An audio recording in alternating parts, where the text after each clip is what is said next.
जय श्री कृष्णा सा। आप सभी का मेरे चैनल पर स्वागत है। सभी को शीतलाष्टमी की हार्दिक शुभकामनाएं। आइए जानते हैं शीतलाष्टमी का महत्व व उसकी कथा। सनातन धर्म में शीतलाष्टमी पर्व का अत्यधिक महत्व है। यह पर्व हर साल चैत्र मास के कृष्ण पक्ष की अष्टमी तिथि को मनाया जाता है। हालांकि इस पर्व की शुरुआत चैत्र माह के कृष्ण पक्ष की सप्तमी तिथि को होती है। शीतलाष्टमी के दिन जगत की देवी माँ शीतला की भक्ति भाव से पूजा की जाती है। साथ ही उनके निमित्त व्रत रखा जाता है। धार्मिक मत है कि माँ शीतला की पूजा करने से साधक को आरोग्य का वरदान मिलता है। साथ ही सभी प्रकार के शारीरिक एवं मानसिक कष्टों से मुक्ति मिलती है। इस दिन कुछ विशेष सहयोग भी बन रहे हैं। इसमें सिद्धि योग शाम 6:42 तक है। इस योग में माँ शीतला की पूजा करने से शुभ कामों में सफलता व सिद्धि मिलेगी। साथ ही शीतला सप्तमी पर रवि योग का संयोग है। इस योग में माँ शीतला की साधना करने से आरोग्य जीवन का वरदान मिलेगा। वहीं भद्रावास का योग दोपहर 3:38 तक रहेगा। शीतलाष्टमी के दिन बासी खाना खाने की परंपरा है, जिसे बसोड़ा या बसियोरा भी कहते हैं। यह दिन ठंड के समाप्त होने का प्रतीक है। कहा जाता है कि इस दिन शीतला माता को बासी खाने का भोग लगाना चाहिए और खुद भी बासी खाना प्रसाद के रूप में खाना चाहिए। ऐसे में एक दिन पहले पवित्रता का ध्यान रखते हुए खाना बनाया जाता है और व्रत वाले दिन देवी को यह खाना अर्पित किया जाता है व स्वयं भी खाया जाता है। ऐसा करने से माता रानी प्रसन्न होती है व निरोगी काया का आशीर्वाद देती है। आइए अब सुनते हैं शीतलाष्टमी की कथा। शीतलाष्टमी की पहली कथा। पौराणिक मान्यताओं के अनुसार माता शीतला की उत्पत्ति भगवान ब्रह्मा जी से हुई थी। ब्रह्मा जी ने माता शीतला को धरती पर पूजे जाने के लिए भेजा था। देवलोक से धरती पर माँ शीतला अपने साथ भगवान शिव के पसीने से बने ज्वरासुर को अपना साथी मानकर लाई। तब उनके पास दाल के दाने भी थे। उस समय के राजा विराट ने माता शीतला को अपने राज्य में रहने के लिए कोई स्थान नहीं दिया, तो माता शीतला क्रोधित हो गई। उसी क्रोध की ज्वाला से राजा की प्रजा के शरीर पर लाल लाल दाने निकल आए और लोग उस गर्मी से संतप्त हो गए। राजा को अपनी गलती का एहसास होने लगा। जब उसे अपनी गलती का एहसास हुआ तो उन्होंने माँ शीतला से क्षमा मांगकर उन्हें उचित स्थान प्रदान किया। लोगों ने माता शीतला के क्रोध को शांत करने के लिए ठंडा दूध व कच्ची लस्सी उन पर चढ़ाई और माता को शांत किया। तब से हर साल शीतलाष्टमी पर लोग माँ का आशीर्वाद पाने के लिए ठंडे बासी भोजन का प्रसाद माँ को चढ़ाने लगे और व्रत करने लगे। तब से माँ देवी को ठंडे पकवानों का भोग लगना प्रारंभ हो गया। स्कंद पुराण के अनुसार देवी शीतला का रूप अनूठा है।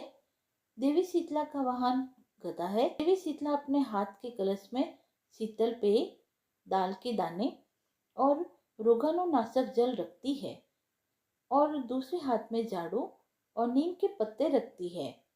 64 रोगों के देवता गेंटुकम, त्वचा रोग के देवता हैजे की देवी और ज्वरासुर ज्वर का दैत्य इनके साथी होते हैं।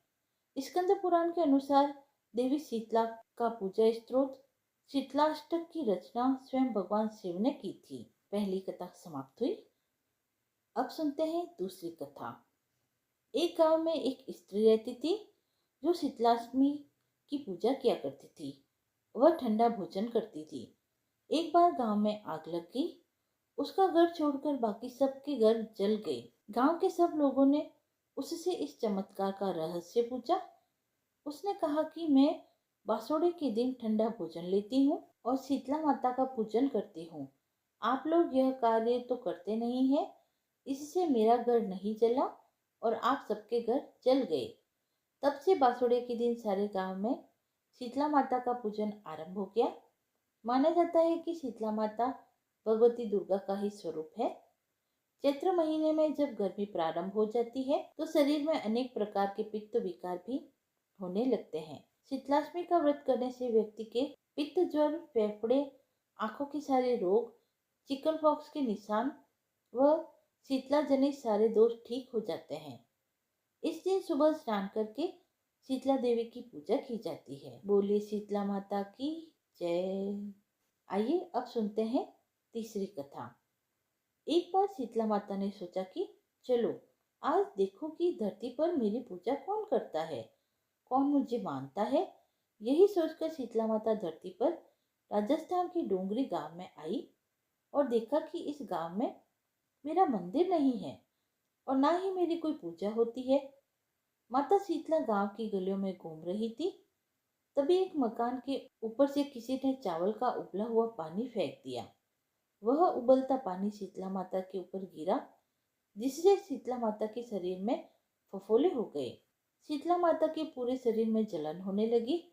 शीतला माता गांव में इधर उधर भाग भाग कर चिल्लाने लगी, अरे मैं जल गई, मेरा शरीर तप रहा है, जल रहा है, कोई मेरी सहायता करो। लेकिन उस गांव में किसी ने शीतला माता की सहायता नहीं की। वहीं अपने घर के बाहर एक कुम्हारिन महिला बैठी थी।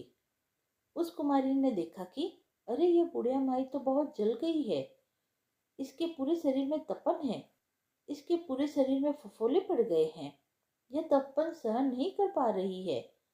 तब उस कुम्हारिन ने कहा, हे माँ, तू यहाँ आकर बैठ जा, मैं तेरे शरीर के ऊपर ठंडा पानी डालती हूँ। कुम्हारिन ने उस बूढ़ी माँ पर खूब ठंडा पानी डाला और बोली, हे माँ, मेरे घर में रात की बनी हुई राबड़ी रखी है, थोड़ा दही भी है, तू दही राबड़ी खा ले। जब बूढ़ी माँ ने ठंडी ज्वार के आटे की रबड़ी और दही खाया तो उसके शरीर को ठंडक मिली। तब उस कुमारी ने कहा, आ माँ बैठ जा, मैं तेरे सिर के बाल बहुत बिखरे हुए हैं, मैं तेरी चोटी गूंथ देती हूँ। और कुमारी माई की चोटी गूंथते हुए कंघी बालों में करती रही। अचानक कुम्हारन की नजर उस बूढ़ी माई के सिर के नीचे पड़ी तो कुम्हारी ने देखा कि एक आंख बालों के अंदर छुपी है। यह देखकर वह कुम्हारन डर के मारे घबरा कर भागने लगी। तभी उस बूढ़ी माई ने कहा, रुक जा बेटी, तू डर मत, मैं कोई भूत प्रेत नहीं हूँ, मैं शीतला देवी हूँ। मैं तो इस धरती पर देखने आई थी कि मुझे कौन मानता है, कौन मेरी पूजा करता है। इतना कहकर माता चार भुजा वाली हीरे जवाहरात के आभूषण पहने, सिर पर मुकुट धारण किए अपने असली रूप में प्रकट हो गई। माता के दर्शन कर कुम्हारन सोचने लगी कि अब मैं गरीब इन माता को कहाँ बिठाऊं। तब माता बोली, हे बेटी, तुम किस सोच में पड़ गई हो। तब उस कुम्हारन ने हाथ जोड़कर आंखों में आंसू बहते हुए कहा, हे माँ, मेरे घर में तो चारों तरफ दरिद्रता बिखरी हुई है, मैं आपको कहाँ बिठाऊं। मेरे घर में ना तो चौकी है, ना बैठने का आसन ही। तब शीतला माता प्रसन्न होकर उस कुम्हारन के घर पर खड़े हुए गधे पर बैठकर एक हाथ में झाड़ू, दूसरे हाथ में डलिया लेकर उस कुम्हारिन के घर की दरिद्रता को झाड़ कर डलिये में भरकर फेंक दिया और उस कुम्हारिन से कहा, हे बेटी, मैं तेरी सच्ची भक्ति से प्रसन्न हूँ, अब तुझे जो भी चाहिए उसे वरदान मांग लो। तब कुमारी ने हाथ जोड़कर कहा, हे माता, मेरी इच्छा है अब आप इसी डोंगरी गांव में स्थापित होकर यही निवास करें और जिस प्रकार आपने मेरे घर की दरिद्रता को अपनी जाड़ों से साफ कर दिया, ऐसे ही आपको जो भी भक्त होली के बाद की सप्तमी को भक्ति भाव से पूजन कर अष्टमी के दिन आपको ठंडा जल, दही और बासी ठंडा भोजन चढ़ाए, उसके घर की दरिद्रता को आप दूर कर दें एवं आपकी पूजा करने वाली महिला का सुहाग अखंड रहे, उसकी गोद हमेशा भरी रहे। साथ ही जो पुरुष शीतलाष्टमी को नाई के यहाँ बाल न कटवाए, धोबी को कपड़े धुलने न दे और पुरुष भी आप पर ठंडा जल चढ़ाकर, नारियल पुष्प चढ़ाकर परिवार सहित ठंडा बासी भोजन करे, उसके काम धंधे व्यापार में कभी दरिद्रता न आए। तब माता बोली, तथास्तु, हे बेटी, जो तूने वरदान मांगे हैं मैं सब देती हूँ। हे बेटी, तुझे आशीर्वाद देती हूँ कि मेरी पूजा का मुख्य अधिकार इस धरती पर सिर्फ कुमार जाति को ही होगा। तभी उसी दिन से डूंगरी गांव में शीतला माता स्थापित हो गई और उस गांव का नाम सील डूंगरी हो गया। सील की डूंगरी भारत का एकमात्र मुख्य मंदिर है। शीतला सप्तमी के दिन यहाँ बहुत ही विशाल मेला लगता है। बोलिए शीतला माता की जय। तीसरी कथा समाप्त हुई। आइए अब सुनते हैं शीतला माता की चौथी कथा। एक गांव में ब्राह्मण दंपति रहता था। दंपति के 2 बेटे और 2 बहुएं थीं। दोनों बहुओं को लंबे समय के बाद बेटे हुए थे। इतने में ही शीतलाष्टमी का पर्व आया। घर में पर्व के अनुसार ठंडा भोजन तैयार किया गया। दोनों बहुओं के मन में विचार आया कि यदि हम ठंडा भोजन करेंगी तो बीमार हो जाएंगी और बेटे अभी छोटे हैं। इस कुविचार के कारण दोनों बहुओं ने तो पशुओं के दाने तैयार करने के बर्तन में गुपचुप 2 बाटी तैयार कर ली। सास बहू शीतला माता की पूजा करने आई। शीतला माता की कथा सुनी। बाद में सास तो शीतला माता के भजन करने के लिए वहीं बैठ गई। दोनों बहुएं बच्चे रोने का बहाना कर घर आ गई। दाने के बर्तन में गर्मा गर्म रोटला निकालकर चूरमा किया और पेट भरकर खाना खा लिया। सास ने घर आने पर बहुओं से भोजन करने के लिए कहा। बहुएं ठंडा भोजन करने का दिखावा करके घर के काम में लग गई। सास ने कहा, बच्चे कब के सोए हुए हैं, उन्हें जगाकर भोजन करा लो। बहुएं जैसे ही अपने अपने बेटों को जगाने गई तो उन्होंने उन्हें मृतप्राय पाया। ऐसा बहुओं की करतूत के फलस्वरूप शीतला माता के प्रकोप से हुआ था। बहुएं विवश हो गई और उन्होंने सारी घटना अपनी सास को बताई। सास ने बहुओं को बहुत डांटा। सास बोली कि तुम दोनों ने अपने बेटों की बदौलत शीतला माता की अवहेलना की है, इसीलिए अब तुम इस घर से निकल जाओ और जब बेटों को जिंदा और स्वस्थ कर लो तभी मेरे घर में पैर रखना। अपने मृत बेटों को टोकरे में सुलाकर दोनों बहुएं घर से निकल गई। जाते जाते रास्ते में एक जीर्ण वृक्ष आया। यह खिजड़ी का वृक्ष था। इसके नीचे ओरी शीतला दोनों बहनें बैठी थी। दोनों के बालों में विपुल प्राण में जू थी। बहुओं ने थकान का अनुभव किया। दोनों बहुएं ओरी और शीतला के पास आकर बैठ गई।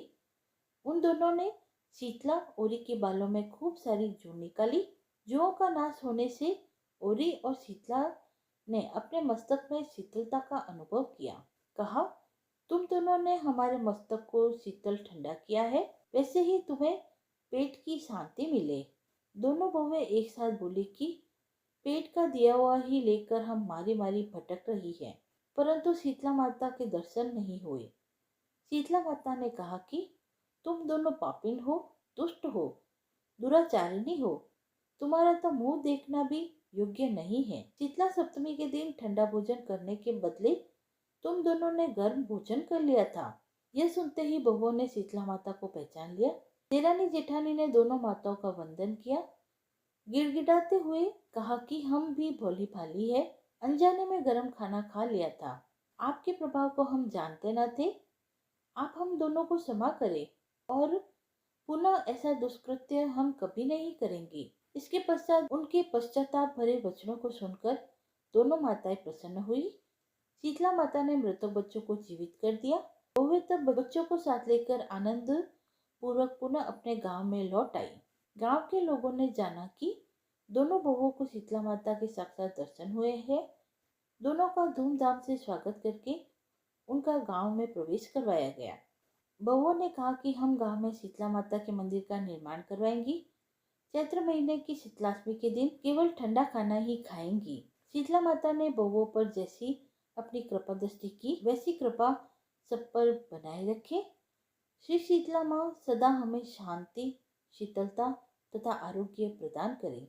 शीतले त्वं जगत माता, शीतले त्वं जगत पिता, शीतले त्वं जगतदात्री, शीतले नमो नमः।